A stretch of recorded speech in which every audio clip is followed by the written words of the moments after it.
කොහොමද යාලට හොඳින් ඇති කියලා හිතෙනවා. මම මේ ඩුබායි පොලිසියට ගිහිල්ලා යන ගමන් මේ මගේ දෙයකට නෙවෙයි.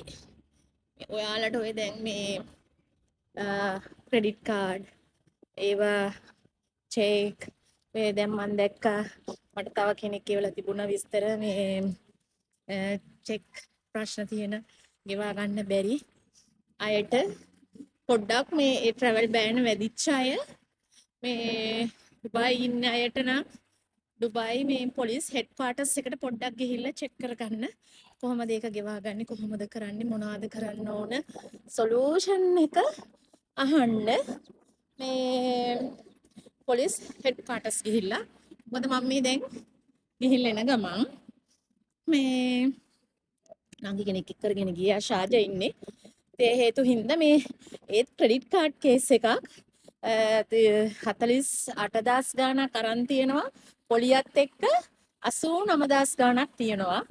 ඒ ඇත්තටම ගෙවා ගන්න බෑනේ. ඉතින් ඒ හේතු හින්දා මේ එයා විස්තර කිව්වා ඇත්තටම නම ගම කියන්නේ නැතුව කියන්නේ කියලා. මොකද එයාත් දන්නවා මම කාගවත් නම් ගම් කියන්නේ මට එහෙම වැඩක් නැහැ.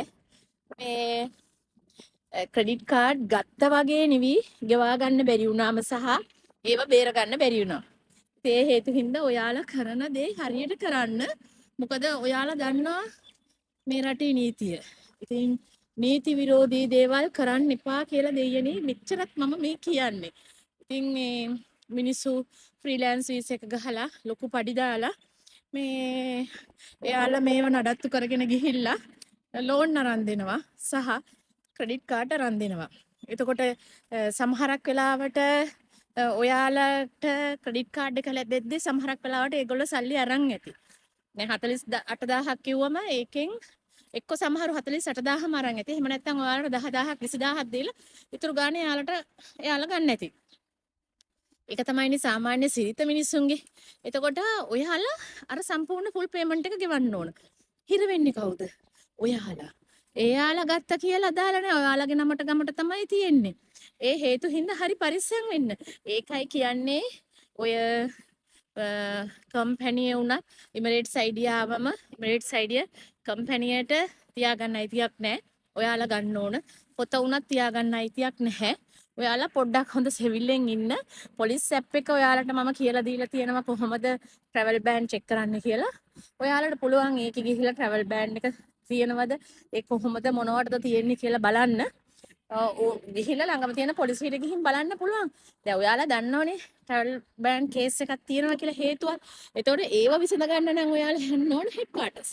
ඉතින් මේ ඔය ටික තමයි කියන්න තියෙන්නේ. දැන් මේ මම මේ කතා කරන මොහොතේත් මම පාක් එකට ගිහින් ආවා. එතන හිටි ළමයි අල්ලන් ඇවිල්ලා තිබ්බා. වීසා චෙක් කරලා.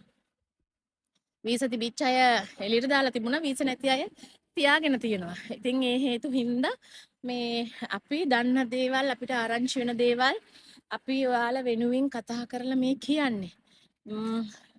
ඒක ඉතින් ඔයාලා තේරුම් ගැනීම ඔයාලගේ අතේ. ඒකට ඉතින් මට ඒකට කරන්න දෙයක් නැහැ. ඒ හේතු හින්දා ඔය දැන් ෆයින් රිඩියුස් එක වුණා වීසා එකක් නැත්තම් දාන්න එපා. බොරු වැඩක්. කොහොමත් රිජෙක්ට් වෙනවා. ඒක කොහොමත් රිජෙක්ට් වෙනවා. එක්ක ඔයාලා එක්සිට් වෙන්න ඕන. ඒ ඩොකියුමන්ට්ස් අරගෙන ඇවිල්ලා ඒව ඇප්ලයි කරලා බලන්න 50-50 chance. ඉතින් ගොඩක් අය කිව්වා මේ මාසේ අන්තිම වෙනකන් කියලා. ඒක මම දන්නේ නැහැ. ඔය මම දැක්ක සෝෂල් මාධ්‍යවල යනවා. ඒ වගේම තමයි මං ගාව හඬපටක් තියෙන සමහර අය ඩිරාම් 1,200 ඉල්ලපුව තියෙනවා. එයාලා ඇප්ලයි කරන්න. ඉතින් මේ හාමර් සෙන්ටර් වල නෝමල් 300 ගාණයි අනිත් තැන්වල ඉතින් මේ මිනිස්සුන්ගේ සේවා ගාස්තුත් එක්ක මේ මිනිස්සුන්ගේ ටයිපින් ගාස්තුත් එක්ක මේ මිනිස්සු එක එක ගණන් කියනවා. ඒක ඉතින් මේ මිනිස්සුන්ගේ රැකියාව. ඉතින් ඒ හේතු හින්දා ඔයාලා හොඳට හොයලා බලලා එතකොට මේ 10,000 දීලත් රිජෙක්ට් වෙච්ච අය ඉන්නවා. ඒ හේතු හින්දා මේ කරන දේ හරියට කරන්න. අර එහෙම දීලා අන්තිමට කියන්න එපා රිජෙක්ට් වුණා ඒක 50-50 එහෙම එපා කියන්න. ඔයාලා දන්නෝ හොඳටම අවශ්‍ය සමහරක් වෙලාවට සමහර අය මගෙන් අහගෙන ගිහිල්ලා ඒ විස්තර අරගෙන තව කොහෙන් හරි දානවා ඇති. ඒක ඉතින් ඒක අපිට ප්‍රශ්නයක් නැහැ. අපි සත්‍ය කිව්වා.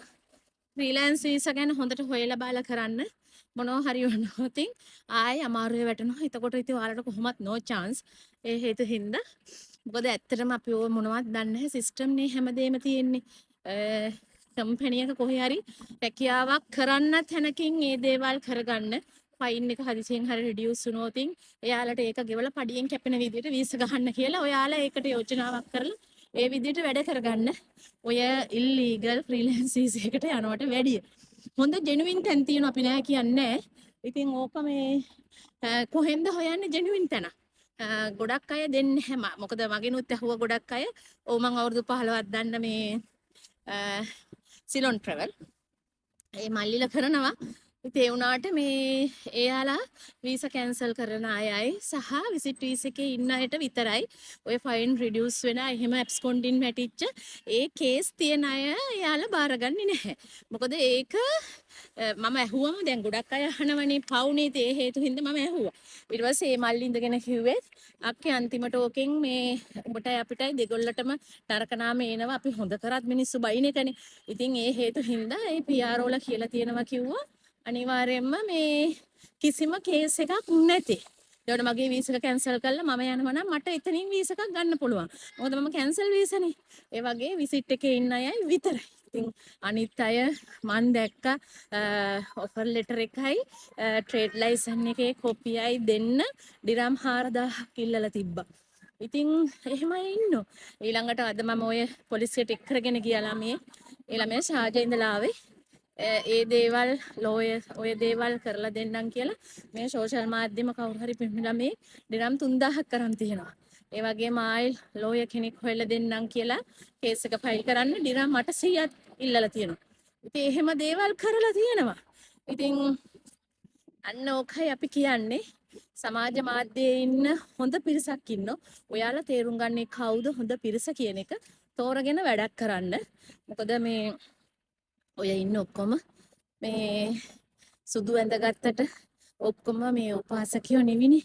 ඒ වගේ තමයි හැමෝම. ඉතින් ඒ හේතු හින්දා ඔයාලා දන්නවා, ඔයාලට තේරෙනවා මෝඩ වෙන්න එපා. මේ මෙච්චර කියලා හරි මෝඩයි. ඒ කියන්නේ මට මේ එන මැසේජ් අනුව තමයි මම ඒක කියන්නේ. මේ මොකද කොච්චර මම මේකේ තේරුම් කරලා දුන්නත් එක්ක ඔයාලා තේරුම් ගන්න කැමති නැහැ. අසරණකම වෙන්න බෑ ඒක. මොකක් හරි අපේ ලංකාවේ අයින් මොකක් හරි ප්‍රශ්නයක් තියෙනවා. ඉතින් ඒ හේතු හින්දා මේ අර දැන මේ ගිහිල්ලා තමයි අපේ ගොඩක් අය වලේ වැටෙන්නේ. ඒ හේතු හින්දා හරි පරිස්සම් වෙන්න. දැන් හරි මෙච්චර කියන්නේ ඒ හේතු හින්දා බලමු මම හෙට මට හෙට වැඩ දෙකක් තියෙනවා. ටයිම් තිබුණොත් මං යාව පොලිසියට ක්වාටර්ස් එක්කන් යනවා. ඒ ගිහිල්ලා ඇවිල්ලා එතන මොකද්ද වෙන්නේ කියන එක මම ඔයාලට කියන්නම්. පරිස්සමින් ඉන්න ළමයි.